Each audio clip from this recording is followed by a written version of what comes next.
ఆ జిల్లా ఎప్పుడో ఏర్పడింది. గత సర్కార్ హయాంలోనే జిల్లా కేంద్రం కూడా ఫిక్స్ అయిపోయింది. ఇప్పుడు కొత్త రాజకీయం తెర మీదకు వచ్చింది. జిల్లా కేంద్రం అక్కడికి మార్చాలని ఆయన, లేదు ఇక్కడే ఉండాలని ఇంకొక ఆయన. మధ్యలో మా ప్రాంతానికి అన్యాయం జరిగిందని మరో ఏరియాలో నిరసనలు. ఇలా పశ్చిమ గోదావరి జిల్లా కేంద్రం ఇష్యూ పొలిటికల్ హీట్ ను పెంచుతోంది. డిప్యూటీ స్పీకర్ రఘురామకృష్ణం రాజుది ఒక వాయిస్ అయితే, ఆపోజిషన్ వైసీపీ మాత్రం పాత ప్లేస్లోనే జిల్లా కేంద్రం ఉండాల్సిందేనంటోంది. అసలు ఇప్పుడు ఈ రచ్చ ఎందుకు మొదలైంది? జిల్లా కేంద్రంపై పొలిటికల్ ఫైట్ ఎటు దారి తీయబోతోంది? ఈ పంచాయతీని చంద్రబాబు, పవన్ ఎలా పరిష్కరిస్తారో, వైసీపీ రియాక్షన్ ఎలా ఉండబోతుందన్నది ఆసక్తికరంగా మారింది.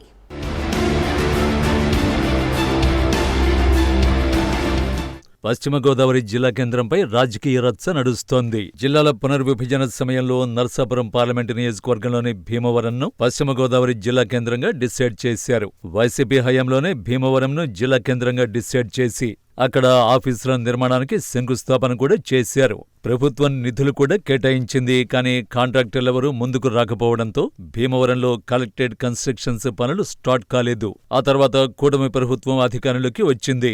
ఇప్పుడు కొత్త పంచాయతీ తెర మీదకొచ్చింది. పశ్చిమ గోదావరి జిల్లా కేంద్రాన్ని ఉండి నియోజకవర్గం పరిధిలో ఏర్పాటు చేస్తారనే ఊహాగానాలు ఊపందుకున్నాయి. ప్రభుత్వం భూములు కొని కలెక్టర్ ఆఫీసు కట్టాలంటే పెద్ద ఎత్తున ఖర్చవుతుంది కాబట్టి తన నియోజకవర్గం ఉండి పరిధిలో జిల్లా కేంద్రాన్ని ఏర్పాటు చేయాలని డిప్యూటీ స్పీకర్ రఘురామకృష్ణరాజు కోరుతున్నారు. అయితే వైసీపీ మాత్రం జిల్లా కేంద్రాన్ని మరో చోటికి తరలిస్తామంటే ఊరుకోమంటోంది. భీమవరమే జిల్లా కేంద్రమని 4 ఏళ్ల క్రితమే నిర్ణయించబడింది అంటున్నారు శాసనమండలి చైర్మన్ మోషేన్ రాజు.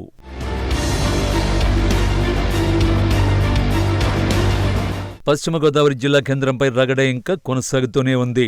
గత ప్రభుత్వం చేపట్టిన జిల్లాల పునర్విభజనలో భాగంగా నరసాపురం పార్లమెంటు నియోజకవర్గాన్ని జిల్లా కేంద్రంగా ప్రకటించారు. అయితే నరసాపురంకి జిల్లా కేంద్రాన్ని తీసుకురావడంలో అప్పటి ఎమ్మెల్యే ముదునూరి ప్రసాదరాజు విఫలమయ్యారని చెప్పాలి. అనంతరం జరిగిన పరిణామాల్లో అప్పటి భీమవరం ఎమ్మెల్యే గ్రంథి శ్రీనివాస్ చాకచక్యంగా వ్యవహరించి మంత్రి పదవిని త్యాగం చేసి భీమవరాన్ని జిల్లా కేంద్రంగా చేశారు. తాత్కాలికంగా ఓ ప్రైవేటు స్థలంలో జిల్లా కేంద్రాన్ని ఏర్పాటు చేసి అనంతరం మార్కెట్ యార్డుకు సంబంధించిన 22 ఎకరాల భూమిలో కలెక్టరేట్కు శాశ్వత భవనాలు నిర్మించాలని 124 జీవోను కూడా ఆనాడు విడుదల చేశారు. అనంతరం కూటమి ప్రభుత్వం ఏర్పడిన తర్వాత మరొకసారి పశ్చిమ గోదావరి జిల్లా కేంద్రంపై చర్చ మొదలైంది.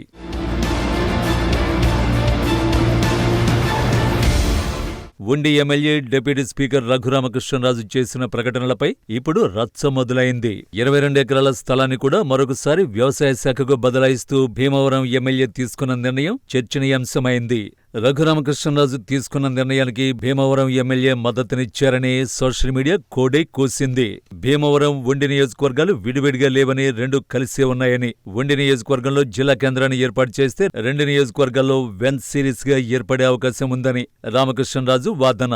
అయితే ఉండి నియోజకవర్గంలో జిల్లా కేంద్రానికి సరిపడా రెవెన్యూ భూములు ఉన్నాయని, వాటిని ఉపయోగించుకుంటే భూసేకరణ అవసరం లేదనేది డిప్యూటీ స్పీకర్ రామకృష్ణరాజు వాదన.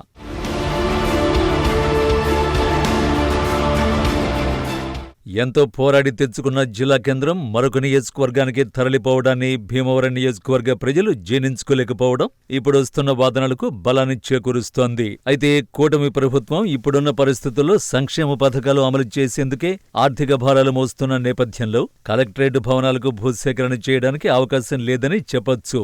దీన్ని బట్టి 2 నియోజకవర్గాలు అభివృద్ధిలో భాగంగా రఘురామకృష్ణరాజు చేసిన విన్నపంపై కూటమి ప్రభుత్వం సానుకూలంగా స్పందిస్తోందని సమాచారం.